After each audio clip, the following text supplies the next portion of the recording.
What's up, y'all? Grimtats here. Today we're going through another Juno walkthrough, Juno breakdown, I'd say. Last time I was just trying to see what things I needed to work on. This time I'm trying to keep in mind and implement those things a lot better. Heck yeah. But as this goes, you guys already know the deal. Let's get into it. One thing I will say that I do like to see this time around is that I'm already looking for that high ground. Just trying to keep that in mind, be able to keep everything in front of me and see what's going on. That's where Juno really survives, like really thrives, I'd say.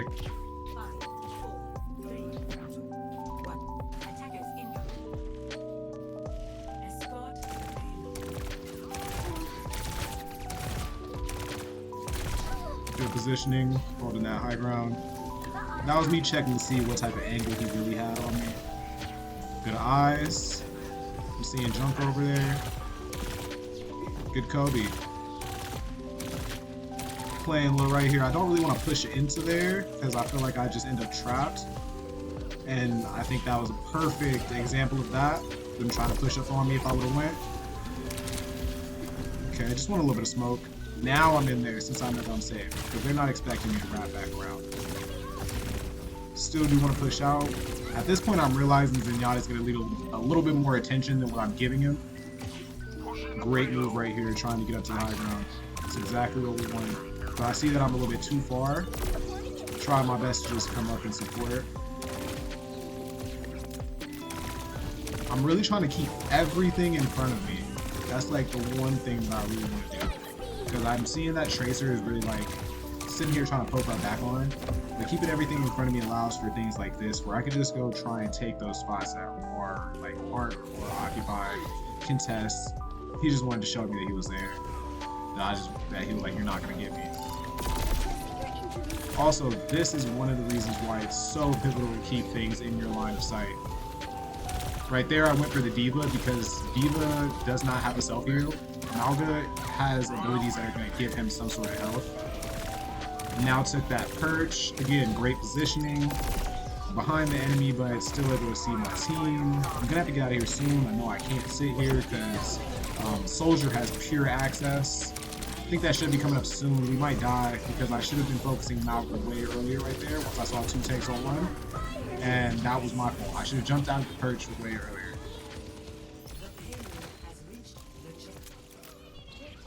So here, why am I not healing the Moira? I don't know. Obviously had something else on my mind. That could have been pivotal. I should have helped the Moira. Got a nice little trade right there. I think I kind of went a little bit blind here because I did not see them come at one. Great positioning, just terrible awareness.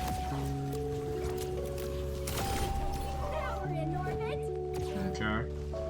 I'm gonna have to move in here. How am I gonna do this? After looking at it, I think that I probably would have just wanted to be up at that perch again. But it's alright, this is perfectly fine, working well with them. As long as I can maneuver, the Junker definitely needs some help. Right here, I got stuck. I was trying to pop my ult from the inside as I did way earlier. And then I pushed the jump boost. That was a definite fumble on my behalf.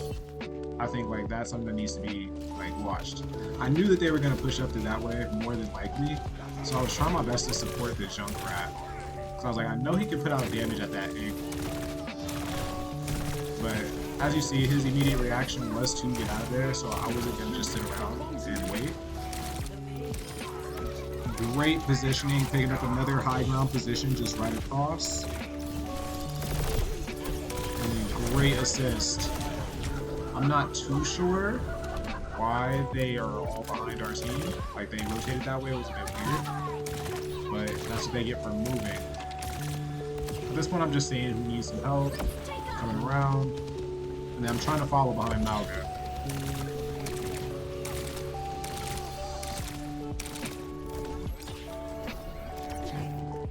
Yeah, right there, you already know what I was doing. I was looking to see if I could take out that. I'm not sure. Moira, I think? Yeah. One thing that this match did teach me is that I can utilize the top heaven to the right of us over there. Top heaven is really useful. I don't know if I utilized it per se, but I was able to figure out that it was a spot that was utilizable from that Life Weaver. Because I peeped him up there way earlier. And I was just like, I just want to get him out of there. But now I have that positioning. That was like a great spot. I peeped. Just keep our people alive. Great heals. I can play a little low right here because our teams are a bit spread. I'm not letting my Moira lose that trade, but I'm also concerned about payload. In this situation, I prioritized Malga way more. Just because I saw he was more overextended, and I know that he's heavier if I pick him back up. So it's going to be harder for him to fall back down. Right there, I'm looking for that angle. Like, I wasn't conscious of it, but I was just like, okay, let me see if I can get up there. Another god tier angle. Great god tier angle, off angle for this character. I'm a little bit wondering why Malga was extended, but it's alright. We're going to keep him alive nonetheless. I should have popped my ult right there. See, missed opportunity for ult got me killed. If I would have popped my ult right there, game would have been over. Dunzo. Nobody would have been asking any questions. We would have seen something. Just enough would have happened for Malga to be able to take that out. But I wasn't really mad because of how close we were. And having the power of the ult, like now, I can pop that whenever I feel ready. And it worked out even better in the end because like me and Malcolm are on the same timing right now. Just give him enough to get in there, feel comfortable at least. Get up there, and then now, here he is.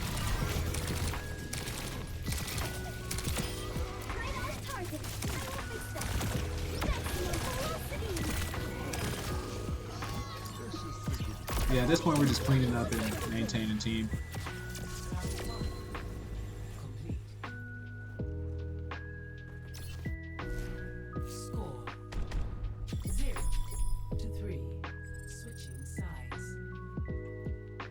Okay, let's see what's happening right here. What am I thinking? How can we run? What can we do better? I know this match was a bit of a tug of war on this second round, but it did display perfectly why or where Juno thrives. I feel like this gameplay in the second half really does show where Juno thrives and how you can play her to effectively run the brawl. She is what I call like a great boxing healer, quote unquote.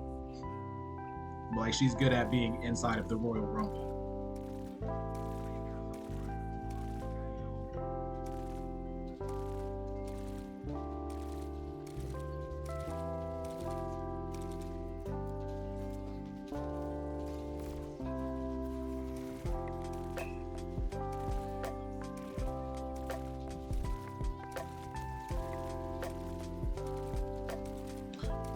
I do want to say that I knew the Tracer was back here. I was screaming the entire match that Tracer's in the back line. Just because that's not a character that I can particularly deal with. I will say I could have went up to that turquoise building if I wanted to. Would have given me a harder angle on Torbjorn though. And I will say that I've been trying my best to make sure that I distribute my healing to Junkrat a bit better. For some reason, he's just always slipping my mind.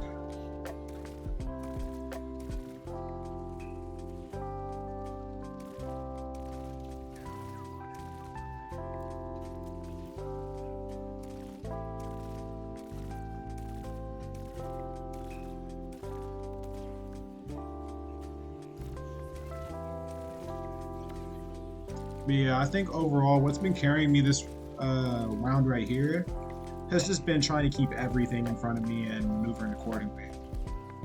Yeah, so once Malga died, I immediately started looking to fall back because I knew that we were no longer able to hold space.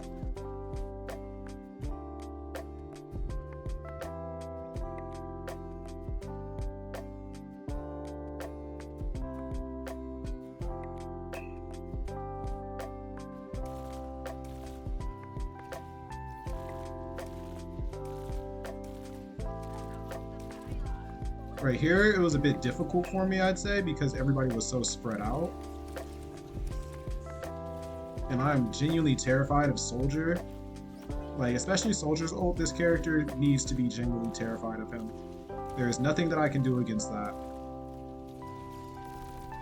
But I have all the movement in the world to be able to walk away. Just trying to keep my team in front and watch everything. Pharah is always a problem, and it's my job to make sure that I pressure her. I don't technically have to kill her, but I need to make sure that she gets pressured nonetheless.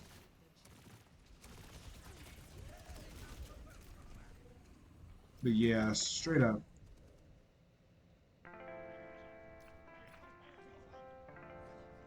Okay. Hold on, let's see if I can see what I could have done a little bit better right there, just not to die, maybe. Let me see. Okay. Yeah, I think Soldier just pressured me right there. Soldier just pressured me right there. I almost made it out. But I think the only thing that could have helped me was probably staying more so on the outside of that room. I was on the left side of Sigma. I felt like if I was shooting from the door that was on his right side, then I probably would have had a much easier time trying to get out of that situation. And right about here is where I say that like the tides begin to turn. You see Tracer is still in the back line. Really big problem for me and Moira, and that'll just play into that. I kind of pull away because I don't want to deal with that. I am going to push up because I recognize that Tracer is only bullying us because we're so far back rather than like being in the mix. And right here is God tier spot. Right next to the perch, gives great vision of everything. Way more vision. It is more exposed, of course, but especially for the angle that they're coming out of. Especially for the area that they're coming out of, it gives great vision and great cover. Right here on the inside, me and Pharah are duking it out. As Juno, if you're inside with somebody like Pharah, Mercy, or something like that, it is your job to at least try your best to pressure them. I did want to speed up my teammates down there because I know that's the only place that they're going to be. That's the only option for them. We're just going to come right back to the perch. You know what I'm saying? See what we can see and push things around. I want to heal her and assist her, but I'm also being very conscious of where like Pharah is, who wants to stand under it, because right there I'm completely safe. I'm completely safe. There's nothing they can do to me right there at least. They have to come from the outside door specifically to poke that top ankle. And right when, you know what I'm saying, there we go. Right when 76 gets that ultimate, there is no reason that I should be in the room. There we go. That was a great ult right there. That was a great ult.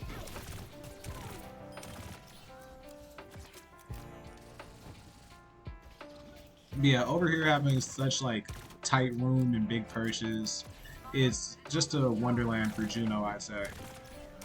Because you get so much mobility. Like somebody has to be taking specific angles to be able to focus you. Like that back angle, that's going to take a long time. That's a flank.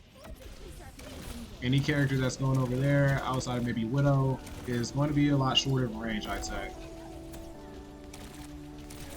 I am looking to help.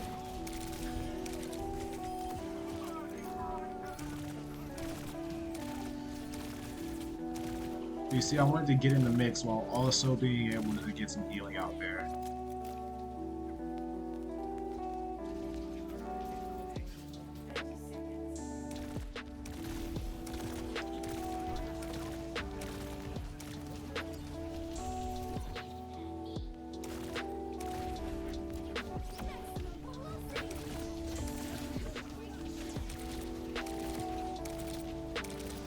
Yeah, see, get in there, get in the mix, but no problem backing out.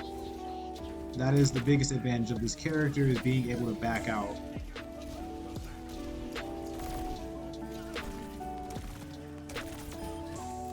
Of course, like I said, me and Pharah inside, we're gonna have to fight. I can definitely hear the Tracer behind me. I was able to hear that in the moment way before, but with how the match had been going, I knew that there was nothing I could do to handle Tracer. I felt like it was just going to be a waste of time, and I was better off running away from her and staying out of her range than actually trying to fight her.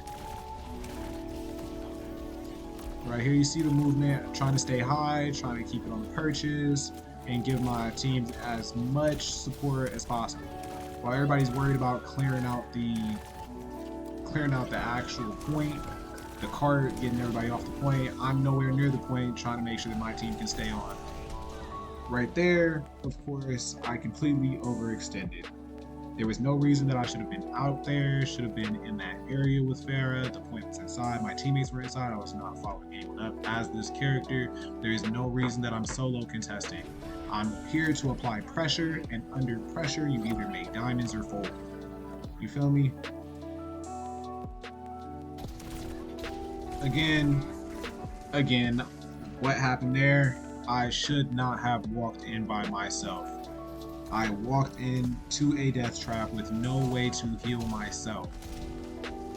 Best thing I could have done was just wait for somebody else to step in before me. 2-man.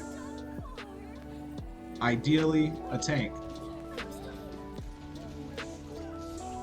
But yeah, right here, everybody's just throwing off all their ults.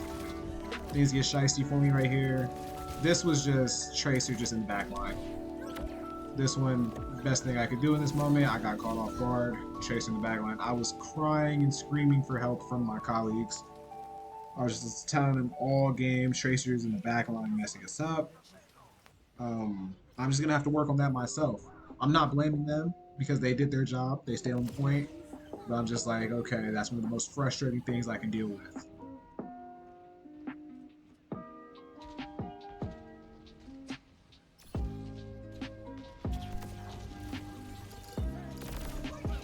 There we go, beautiful eyes.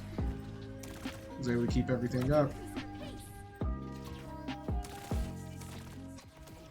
Right here, I was more concerned with overextending and getting caught out of place again than anything else, because I didn't want to die, not because I care about KD in particularly, but I knew that I'm one of the most valuable characters on the team, not in the sense of taking space, but in the sense of damage mitigation. So I'm just like, okay, let's try and stay around here, wait until I almost died there. I'm not gonna lie to you guys. Wait until a tank comes out and reset the fight back to a 2-man position. So right here, I can pop this. You see, I started looking for that Farah because at that point, the Farah is my responsibility. You see, I'm here to bully her. I'm hit scan, she's projectile. Until they add that patch making all projectiles hit scan, there is no reason that I should not be on top of her. But I will say right there, I could have stayed alive a lot longer if I would have backed out. Me going for that Farah, I didn't have to kill her, I just needed to back her down. I overextended.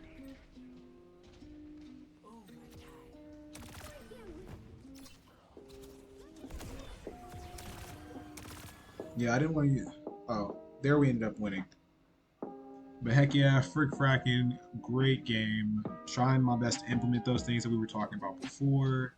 Other than that, I'll definitely see y'all in the next video. I appreciate y'all and y'all stay safe. Just let me